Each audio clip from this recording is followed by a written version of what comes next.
firman Tuhan.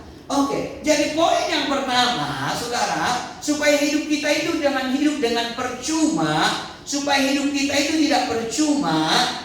Ini baru nyala ini ya. Oke, saya ulang lagi. Jangan supaya hidup kita itu jangan percuma. Di Lukas 18 ayat 1 sampai 8. Ini karena siarannya aku sampai ini. Lukas 18 ayat 1 sampai 8. Lukas 18 ayat 8. Jadi supaya jangan hidup kita itu saudaraku hidup dengan percuma, kita harus bertekun di dalam doa. Jadi orang-orang yang bertekun di dalam doanya yang beriman. Poin yang pertama, mereka itu berdoa dengan tidak jemu-jemu. Artinya doa yang tidak jemu-jemu itu apa itu? Tidak menyerah. Sama-sama katakan tidak menyerah. Jadi kalau saudara belum dijawab doanya sampai di akhir tahun ini, jangan putus asa. Terus berdoa. Jadi berdoa dengan tidak jemu-jemu artinya tidak kehilangan semangat, tidak kecil hatinya. Saudara mengerti artinya kecil hati? Aduh udahlah, kayaknya Tuhan gak sayang sama saya. Ya kalau Kak Nina berdoa, sekali berdoa dia langsung dijawab. Ini Bu, aku udah berdoa sampai menangis, gak dijawab juga. Udahlah, mungkin ya nasib gitu ya kan. Jadi jangan saudara. Jadi jangan kehilangan semangat. Amen. Jangan kecil hati. Amen. Ya. Jadi orang yang berdoa dengan tidak jemu-jemu tidak menjadi lemah dan putus asa. Jadi dia tidak lemah. Katakan kepada kiri kanannya jangan lemah. Jangan putus asa. Jadi orang yang berdoa dengan tidak jemu-jemu itu rohnya itu nggak pasif.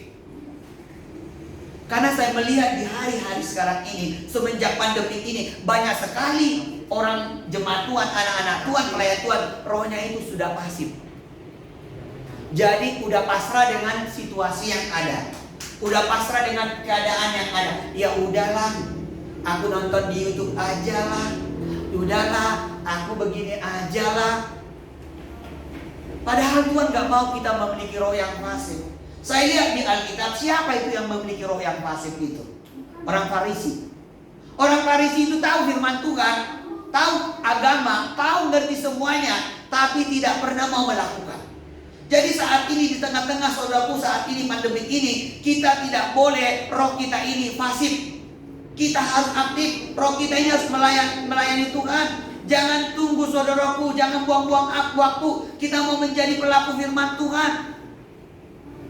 Jangan tunggu besok lah Pak. Ini kan masih terang ini sekarang. Besok aja lah saya melayani, besok aja lah saya ibadah. Jadi jangan saudara. Mari hidup kita yang sekarang ini sebenarnya hidup di mana intinya kekristenan kita sekarang ini apa? Kita bawa jiwa-jiwa kepada Tuhan. Mari bawa, lihat nih kursi ini kosong semuanya nih. Di mana mereka? Mari bawa jiwa-jiwa. Karena kalau mereka tidak ada di dalam Yesus Kristus, mereka akan binasa. Mereka akan masuk ke dalam neraka. Karena hanya Yesus satu-satunya jalan. Hanya Dia penyelamat, saudara. Jadi mari, semua kita di sini rohnya harus menyala-nyala. Jangan pasif, saudara. Mari roh saudara aktif. Saudara di tengah-tengah situasi saat ini gak boleh dingin. Coba pegang, jangan pegang. Gak boleh, ada corona. Tapi coba rasakan. Dingin gak di sampingmu itu? Biasanya yang dingin itu yang masih hidup atau mati? Ya, coba pegang orang yang mati, itu akan dingin. Karena tidak ada lagi kehidupan di dalamnya, tidak ada lagi roh kehidupan di dalamnya. Tapi orang yang masih hidup, dia akan panas. Amin. Apalagi anak-anak Tuhan yang ada rohnya Tuhan, yang ada firman Tuhan, dia akan terus menyala-nyala. Dia akan terus semangat, dia akan terus berkobar-kobar. Mau duitnya tinggal goceng, mau gocap, apalagi goceng, gocap. Yang lebih tahu itu Ibu Susila ya. Gopau, ya kan, apalah yang namanya. Ya. Jadi mau apapun saudaraku saat ini situasi saudara, tidak itu membuat saudara menjadi dingin. Saudara harus menyala-nyala. Tepuk tangan dong semuanya, jangan cuma Pak Markus. Haleluya. Pak Markus langsung ambilnya ke sana. Kalian nggak nangkap itu ada. Haleluya. Oke, yang kedua, poin aja, nggak lama-lama khotbah saya hari ini. Ya, yang kedua, jangan hidup dengan percuma, yaitu saudaraku bertekun dalam doa yang beriman. Yang kedua adalah saya melihat di ayat yang kelima, 7 dan 8. Saya simpulkan ayat 5, 7 dan 8. Berdoa sampai doanya itu dikabulkan Tuhan dan kehendak Tuhan yang jadi. Berdoa sampai dikabulkan. Jadi saudaraku, berdoa itu jangan berhenti sebelum dikabulkan Tuhan. Jadi berdoa sampai dikabulkan Tuhan.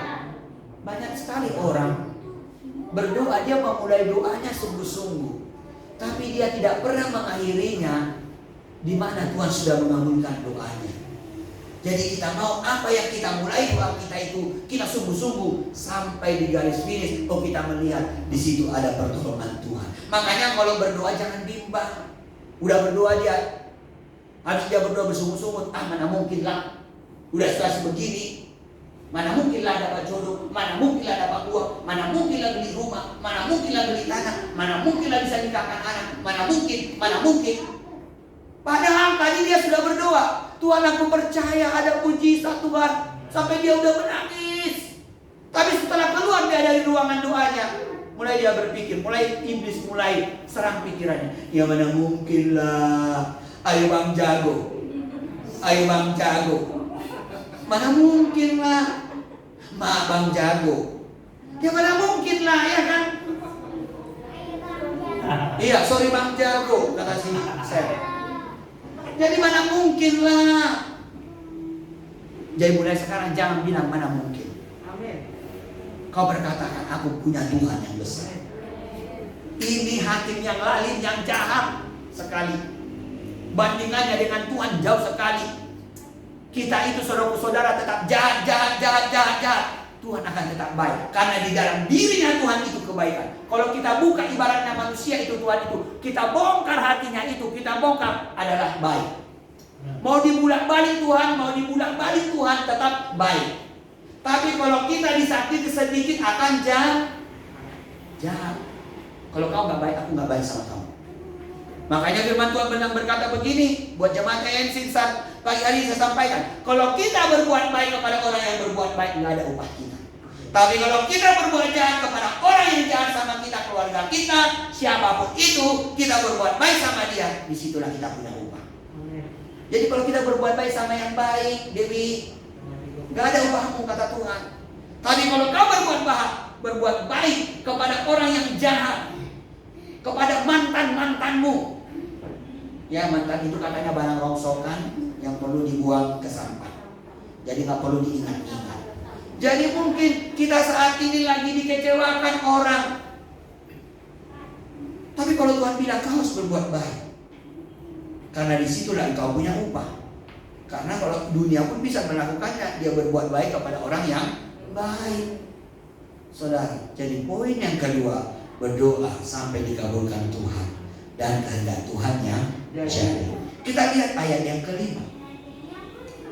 Namun karena janda ini menyusahkan aku, baiklah aku membenarkan dia,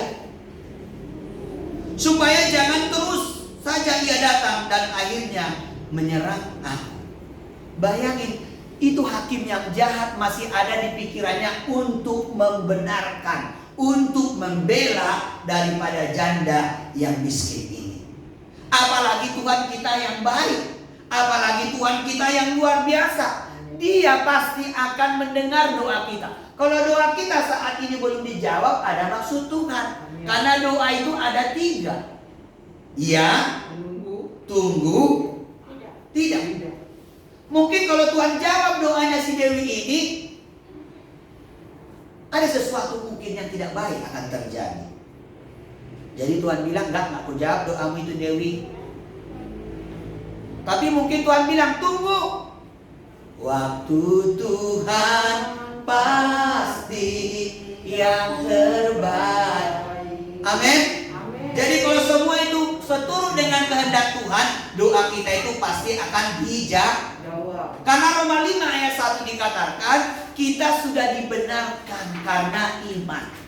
Jadi saudara, ini bukan dibenarkan karena kebenaranmu, Engkau dijawab doamu bukan karena engkau baik, tapi karena engkau dijawab doamu karena engkau sudah percaya kepadanya, karena engkau juga sudah dibenarkan oleh darahnya, karena engkau sudah menerima Tuhan di dalam hidupmu. Roma 5 ayat 1. Siapa yang sudah dapat dibacakan dulu? Roma 5 ayat yang ke-1. Luar biasa, kita ini dibenarkan. Kita dulu siapa kita? Yang jahat, yang berdosa, yang hidupnya galau tiap hari, yang hidupnya gak punya pengharapan, tapi sekarang punya pengharapan. Roma 5 ayat 1. Saya bacakan.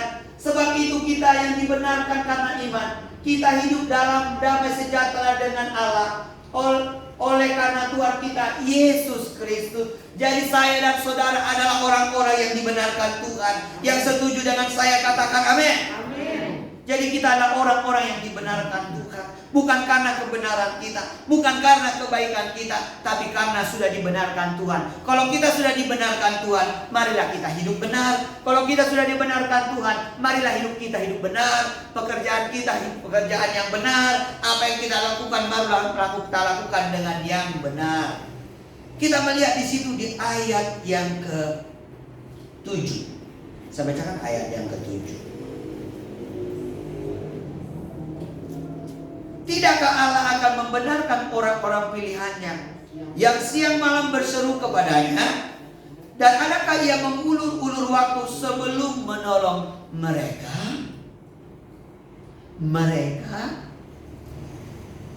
Jadi di sini, mengapa kita berdoa sampai dikabulkan Tuhan? Kita percaya doa kita pasti dikabulkan Tuhan.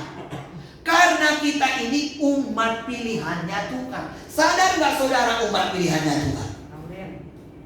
Jadi pada waktu berdoa, engkau sadar aku sudah kau tebus Tuhan.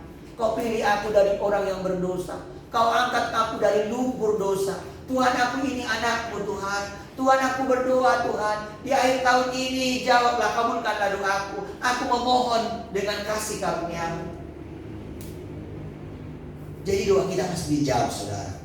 Karena kita ini adalah umat pilihan Tuhan. Makanya dikatakan ayat itu, tidakkah Allah membenarkan orang-orang pilihannya? Tuhan pasti membenarkan pilihannya yang berseru, berharap kepadanya. Tapi ada gak saudara berdoa sampai sekarang ini? Jangan-jangan udah gak ada lagi doanya. Bangun pagi buru-buru kerja, malam juga, pulang udah malam. Udah capek ya Tuhan, haleluya, langsung tidur. Ya kan? Besok pagi juga begitu. Ya udahlah. Sudah didoain kok hari Minggu kemarin, ya. Ada juga anak-anak Tuhan sekarang ini doanya itu dirapel, saudara. Iya, dirapelkan sekali satu minggu. Kalau gaji dirapel masih oke. Tapi kalau doa jangkau dirapel-rapel begitu, ya. Contohnya lah saudara, makan nasi hari ini 2 panci. Seminggu kemudian saudara nggak makan, sakit nggak? Jadi doa juga nggak boleh hari ini kita habisin sampai 3 jam dan seterusnya kita nggak berdoa. Jadi kita berdoa setiap hari. Amin. Menjadi gaya hidup dalam hidup kita. Amin. Jangan bilang berdoa lagi. Kalau ketemu Pak Isai, berdoa lagi. Doa lagi. Memang itulah kehidupan kita. Memang itulah gaya hidup kita. Memang itulah gairah kita. Memang itulah kerinduan kita. Orang yang sudah diselamatkan, dibenarkan Tuhan, itulah kerinduannya.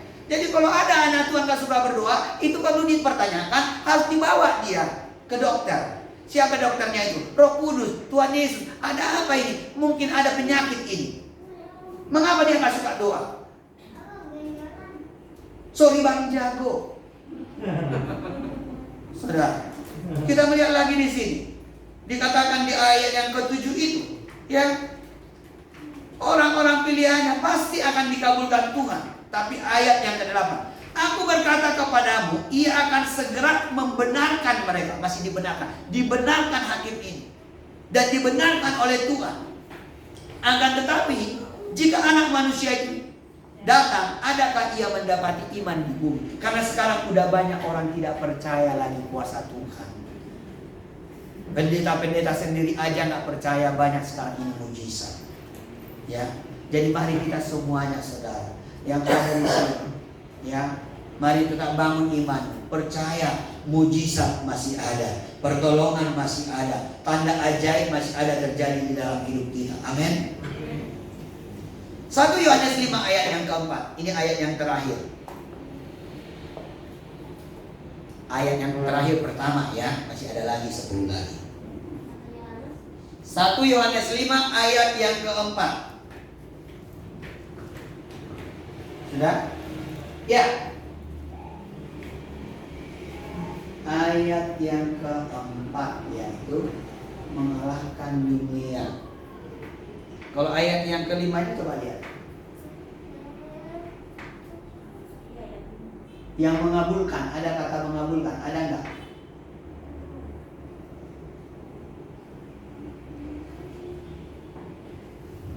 Coba lihat. Yohanes 1 Yohanes 5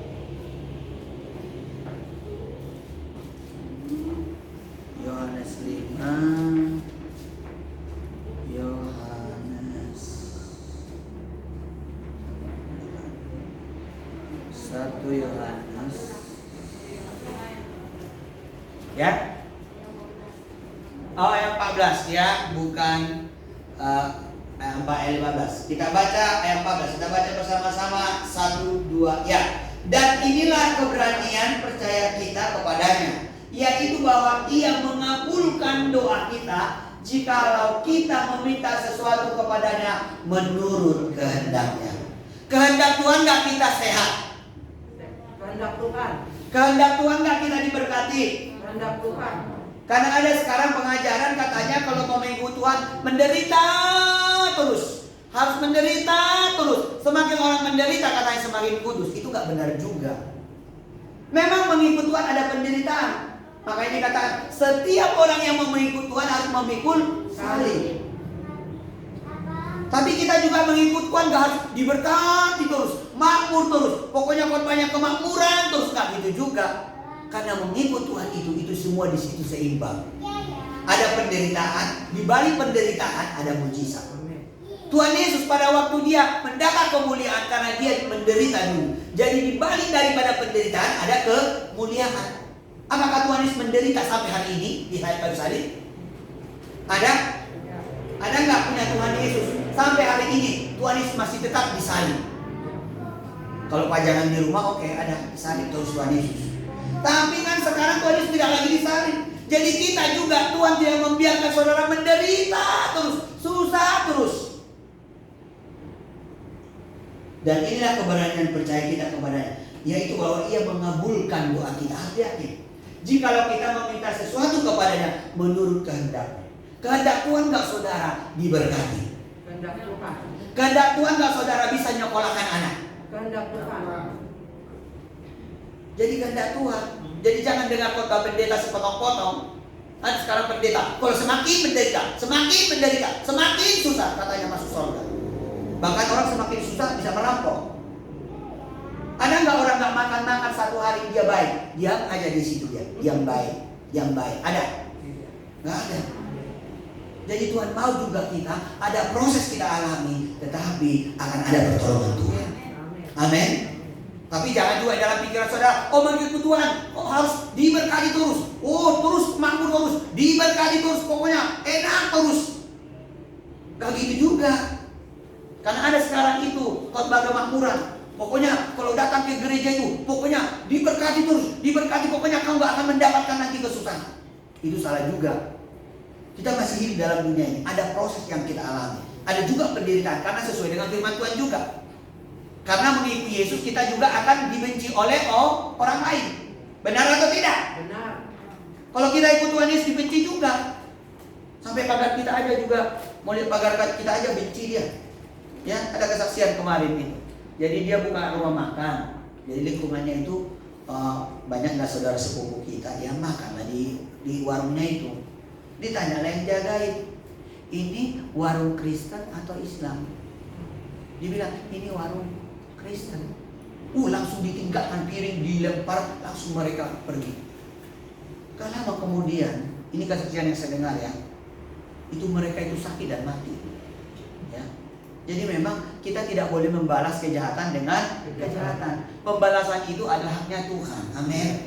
Jadi saudaraku, mengikut Tuhan itu pun gak semua lancar-lancar. Tapi kita percaya doa kita pasti dikabulkan Tuhan. Orang yang berharap kepada Tuhan pasti dikabulkan Tuhan. Yaitu 1 Yohanes 5 ayat 14 tadi yang sudah kita bacakan. Jadi saudaraku, apapun yang kau alami, jadi kalau Tuhan yang sudah berkehendak, maka mujizat itu pasti akan terjadi dalam hidup kita. Jadi ini firman Tuhan buat kita semuanya. 2 poin yang mau sampaikan hari ini. Orang yang bertekun di dalam doa yang beriman. Yang pertama, doanya tidak jemu-jemu, tidak bosan-bosannya. Yang kedua, dia berdoa sampai dikabulkan Tuhan. Jadi saat ini kalau ada doamu yang terputus, nggak kau doakan lagi, mari berdoa lagi sampai Tuhan kabulkan. Aku percaya di akhir tahun ini ada mujizat, ada keajaiban. Saudara, di balik daripada berakhirnya pandemi ini nanti, kita akan menerima berkat bangsa-bangsa. Itu janji Tuhan. Dan saya berpikir kapan Hagai 2 ini digenapi Tuhan. Dan saya dapat dalam doa saya, setelah berakhirnya pandemi ini, kepada orang-orang yang mengasihi Tuhan, mereka akan diberikan berkat bangsa-bangsa. Amin. Tiba-tiba kita melihat, saya kok bisa ya buka usaha ini lancar. Ya, kok bisa ya saya rumah tangga saya begini. Usaha saya, perkebunan saya diberkati Tuhan, tanaman saya diberkati. Oh, anak saya sehat. Oh, saya bisa nikahkan anak. Jodohku. Dapat saya ketemu dengan jodoh. Jadi saudara, mari berharaplah kepada Tuhan. Jangan berharap kepada manusia. Datang kepada Tuhan saat ini. Apapun sakitmu, kita akan pujian tadi refnya saja. Karena lagu ini masih lagu baru.